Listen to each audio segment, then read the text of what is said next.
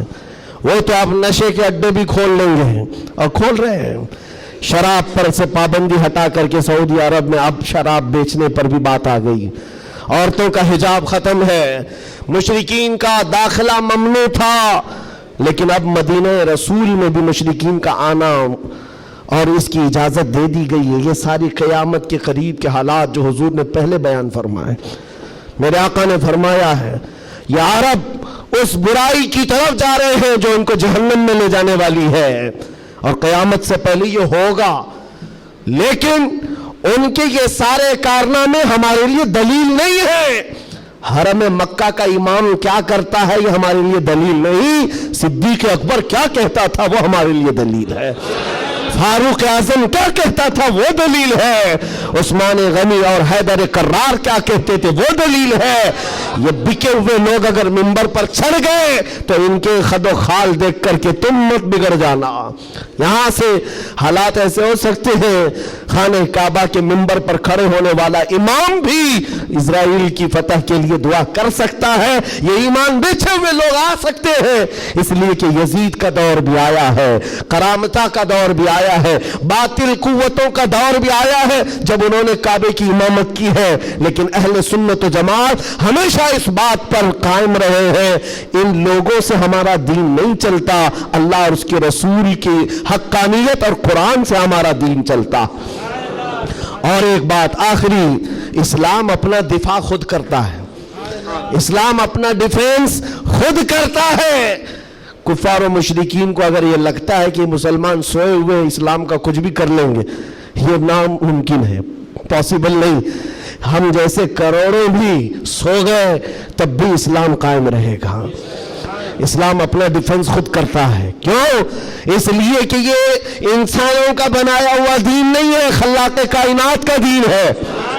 اور قرآن میں رب تعالیٰ نے فرمایا یریدون لیطفئوا نور اللہ بافواہہم، لوگ اپنے منہ کے پھونکوں سے اسلام کا چراغ بجھانا چاہتے ہیں اور اللہ اپنا چراغ مکمل کر کے رہے گا۔ وَلَوْ كَرِهَ الْكَافِرُونَ، اگرچہ کافر ناپسند کرے۔ اور ایک بات سن کر کے جائے، میرے رب کا وعدہ ہے قرآن پاک میں، یہ دین اسلام پوری دنیا پر غالب آ کر رہے گا، آ کر رہے گا۔ یہ بات میں نے کئی جگہ سٹیجوں پر کی تو کچھ لوگوں نے کہا بھی تھا جو نان مسلم ہیں، انہوں نے کہا تھا کہ یہ مولانا ایسے بیٹھ کے چلا رہا ہے، حالات دیکھتا نہیں ہے، فلسطین میں ان کے ٹکڑے ہو رہے ہیں، شام کو تباہ کر کے رکھ دیا گیا ہے، عراق میں ان کے جنازے نکلتے ہیں، افغانستان کو توڑ کر رکھ دیا گیا ہے، اور یہ مولانا چلا کر کہتا ہے اسلام پوری دنیا میں غالب آ کر رہے گا۔ یہ اپنا محلہ نہیں بچا پاتے، پوری دنیا کی بات کرتے ہیں۔ ظالموں تمہیں خبر کیا ہے، اسلام زندہ ہوتا ہے ہر کربلا کے بعد۔ تاریخ یہ بتاتی ہے اگر اسلام کو ختم ہونا ہوتا رسول اللہ کے نواسی کی شہادت کے بعد ختم ہو جاتا، علی اصغر علی اکبر کی شہادت پر ختم ہوتا، جب رسول اللہ کے گھرانے کی شہادت پر اسلام نہیں رکا، ہمارے ہزاروں کے قتل پر کبھی اسلام نہیں رک سکتا۔ ایک غزہ ایک فلسطین کیا، ہزاروں غزہ تم اس زمین پر قائم کر کے دکھا دو، تب بھی میرا چیلنج ہے، اسلام تھا، اسلام ہے اور اسلام رہے گا۔ اسلام تھا، اسلام ہے، اسلام رہے گا۔ نبی پاک صلی اللہ تعالیٰ علیہ وسلم کا لایا ہوا یہ وہ حسین شجر ہے جس کی جڑیں تحت الثری میں ہے اور جس کی شاخیں اوج ثریا پر ہے، اس کے پتے کو ہلانا بھی مشکل ہے۔ لوگ آج یہ سمجھ کر کے بیٹھے مسلمانوں کو مارنا اس کا مطلب اسلام ختم ہونا، ایسا نہیں ہے۔ مسلمانوں کا قتل اسلام کا قتل نہیں ہے، مسلمان اس کی حفاظت کے لیے نہیں ہے میرے عزیزو، اللہ اس کی حفاظت فرما رہا ہے، اللہ اس کی حفاظت فرما رہا ہے، اور آپ سب کی ذمہ داری یہ ہے، آپ سب کی ذمہ داری ہے۔ ایک سوال کا جواب اور بھی، کسی کے ذہن میں یہ چیز آتا ہے، یہ سوال آتا ہے تو اس کے اطمینان کے لیے کہہ رہا ہوں، بار بار یہ کہتے ہیں اچھا آپ کا دین حق پر ہے، آپ کا خدا حق ہے، آپ کا رسول حق ہے، تو اتنے مارے کیوں جاتے ہیں تم لوگ؟ یہ سوال کرتے ہیں کچھ گیدڑ بھپکی لوگ، ایسے سوال کرتے کیوں تم لوگ سب جگہ مارے جاتے ہو؟ ان کو ایک ہی بات کہنا، میرے عزیز تجھے پتہ نہیں ہے ہم پروانے ہیں، مرنے کے لیے ہی پیدا ہوتے ہیں۔ پروانہ کس کام کے لیے ہوتا ہے؟ شمع کے ارد گرد گھومتا ہے اور اپنی جان دے دیتا ہے، اور اگر جان نہیں دیتا تو اسے پروانہ بھی نہیں کہا جاتا۔ پورے مسلمان مصطفیٰ کریم کے پروانے ہیں۔ تو شمع رسالت ہے، عالم تیرا پروانہ، تو شمع رسالت ہے یا رسول اللہ، عالم تیرا پروانہ۔ اسی لیے ہم نے یہ کہا ہے حضور پاک شمع ہیں اور ان کے پروانے ہیں، اگر یہ مرتے ہیں کٹتے ہیں تو اس تعجب کی بات نہیں ہے۔ پروانے کا کام ہی ہے اپنی جان دینا، پروانے کا کام ہی جان دینا۔ وقت ختم ہو گیا، یہ جمعہ کا وقت ہے، میں کس لئے میں بہ گیا مجھے اندازہ بھی نہیں ہوا۔ دو صحابہ کی بات کہتا ہوں، عبداللہ بن جہش اور سعد بن ابی وقاص۔ بات کر سکتا ہوں؟ ہاں ماشاءاللہ، یہ آپ کا علاقہ ہے، یہاں پر آنے کے لیے بھی بڑی مشکلات ہوگی ان کے لیے، بہرحال میرے لیے نہیں مشکل ہے، جن کو روکنا ہے ان کو مشکل ہے۔ دو صحابہ ہیں، عبداللہ بن جہش اور سعد بن ابی وقاص، بڑے گہرے یار تھے، ایک دوسرے کے ساتھ بڑی ان کی جمتی تھی۔ احد کے میدان میں جب حضور جا رہے تھے، جنگ کے میدان میں، یہ دونوں صحابہ بیٹھ کر کے دعا کر رہے ہیں۔ بس میں اس پر ختم کر دوں گا میرے عزیز، دونوں ساتھی ہیں، دعا کر رہے ہیں، مصلی بچھائے۔ سعد بن ابی وقاص کہتے ہیں عبداللہ بیٹھ، میں دعا کرتا ہوں تو آمین کہنا۔ عبداللہ بن جہش کہتے ہیں ٹھیک ہے، تیری دعا کے بعد میں دعا کروں گا، تم آمین کہنا۔ دوسرے دن جنگ ہے، سعد بن ابی وقاص دعا کرتے ہیں اللہ کل تیرے رسول کے دین کی حمایت کے لیے میں اتروں گا، تیرے نبی کے دین کی حمایت کے لیے ان کی صفوں میں جاؤں گا۔ مولا میری اتنی دعا ہے، میرا سامنا کسی ایسے بڑے پہلوان سے کر، میرا سامنا دشمنوں کے ایسے بڑے پہلوان سے کر جو سب سے بڑا پہلوان ہو۔ اور خواہش تو دیکھو دعا میں کیا کہہ رہے سعد بن ابی وقاص، اے اللہ میں چاہتا ہوں کبھی اس کو سامنے سے ماروں، کبھی دائیں سے ماروں، کبھی بائیں سے ماروں، کبھی پیچھے سے، اور اس کے بعد گرا دوں اور سینے پر چڑھ کر کہوں لبیک یا رسول اللہ، یعنی اسلام کا پرچم بلند کرو۔ یہ ان کی دعا تھی۔ عبداللہ بن جہش آمین کہہ رہے تھے، اس کے بعد عبداللہ بن جہش کہتے اب میں دعا کرتا ہوں تو آمین کہہ۔ اللہ اکبر، ان کی دعا کیسی ہے، اللہ اللہ، حدیث میں پڑھتا ہوں میری آنکھیں بھیگ جاتی ہیں۔ عبداللہ بن جہش کہتے ہیں اے اللہ کل تیرا رسول میدان میں اتر رہا ہے، اور احد کے میدان میں جب میں تیرے دین کی حمایت کے لیے اتروں تو دشمنوں کی طرف میں بڑھ کر چلا جاؤں تیری محبت میں، تیرے نبی کی محبت میں۔ کبھی کوئی دشمن مجھے سامنے سے مارے، کبھی دائیں سے مارے، کبھی بائیں سے مارے، کبھی پیچھے سے مارے، اور تیرے محبت میں مولا، تیرے رسول کی محبت میں ہر جگہ سے زخم کھاؤں اور پھر میں شہید ہو جاؤں اسلام زندہ باد کہتے ہوئے، اسلام کی بلندی کا نعرہ لگاتے ہوئے شہید ہو جاؤ۔ ایک مارنے کی دعا کر رہا ہے، ایک مرنے کی دعا کر رہا ہے۔ یہ رسول اللہ کے پروانے ہیں۔ دوسرے دن میدان جنگ میں جب یہ صحابہ آئے احد کے میدان میں، میرے عزیزو دعا قبول تھی، دعا قبول تھی۔ سعد بن ابی وقاص جیسی آئے، آپ کے مقابل میں مشرکین کا وہ پہلوان آیا جس کے بارے میں کہا جاتا تھا وہ 1000 لوگوں کی تنہا طاقت رکھتا تھا، وہ مقابل میں آیا۔ سعد بن ابی وقاص کہتے ہیں میں تو کامیاب ہو گیا، مولا نے میری دعا سن لی اور بڑا پہلوان میرے سامنے بھیجا۔ اور پھر تیر جب چلاتے تھے اور تلوار چلاتے تھے، ان کی دعا کے مطابق ہی اس بڑے پہلوان کو کبھی دائیں سے مارا، کبھی بائیں سے مارا، کبھی سامنے سے مارا۔ اور سعد بن ابی وقاص کی تلوار اور ان کی تیر کا اندازہ کر سکتے ہو؟ یہ تنہا صحابی ہے، جب تیر چلاتے تھے میرے آقا پیچھے سے کہتے تھے بِأَبِي أَنْتَ وَأُمِّي اِرْمِي يَا سعد، اے سعد تیر چلا، میرے ماں باپ تجھ پر قربان ہو۔ ساری دنیا کہتی یا رسول اللہ میرے ماں باپ آپ پر قربان، لیکن اللہ کا رسول کہتا ہے اے سعد تیر چلا، میرے ماں باپ تجھ پر قربان۔ اب پھر تیر کی طاقت کا اندازہ کیا ہوگا؟ ڈھیر ہو گیا دشمن، ڈھیر ہو گیا بڑا پہلوان، سینے پر چڑھ کر کہا اسلام تھا، اسلام ہے، اسلام رہے گا۔ میرے عزیزوں اس کے بعد جب جنگ کا خاتمہ ہوا شام کے وقت، یہ جنگ شکست میں بدل گئی تھی، پہلے فتح ہوئی پھر شکست ہوئی، 70 صحابہ شہید ہوئے۔ سعد بن ابی وقاص وہ ڈھونڈتے رہے میرا جگری یار کہاں ہے, عبداللہ بن جہش کہاں ہے, اپنا جگری یار جس کے ساتھ اٹھتے بیٹھتے, جن کے ساتھ بیٹھ کر لمبی باتیں ہوتی تھی.